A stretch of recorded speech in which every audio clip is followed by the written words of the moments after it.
नाज़रीन, अवामी न्यूज़ में खबरनि जो सिलसिलो जारी है। इन वक्त असीं तव्हांखे कंडियारी में खबर ॾींदा हलूं त जाम नवाज़अली जी खाली थियल सूबाई सीट पीपी ऐं पीटीआई जे विच में मुक़ाबलो थियो है। इन हवाले खां वधीक तफ़सील ॿुधाए रहियो आहे कंडियारी में अवामी न्यूज़ जो रिपोर्टर अकील वसाण पंहिंजी रिपोर्ट जी।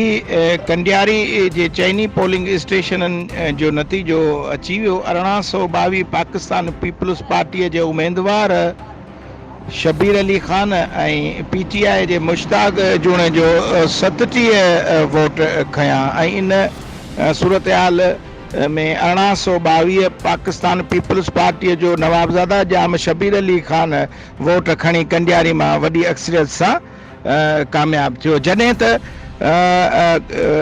मुख़्तलिफ़ ॿियनि जॻहियुनि तां वसाण फार्म तां पाकिस्तान पीपल्स पार्टीअ जे उम्मीदवार 524 ऐं पीटीआई जे उम्मीदवार 7 ऐं ॻोठ मोहम्मद हयात वसाण में पीपल्स पार्टी सोभारी थी 814 ऐं पीटीआई जा 8 वोट। टोटल मुख़्तलिफ़ पोलिंग स्टेशन जा जेके कंडियारी समेत 3160 पीपल्स पार्टी खणी वोट सोभारी रही ऐं पीटीआई सिर्फ़ 52 वोट खणी सघी। जी, मज़ीद खबरों और तफसीलात के लिए विजिट करें हमारी वेबसाइट www.awamiNewsHD.com।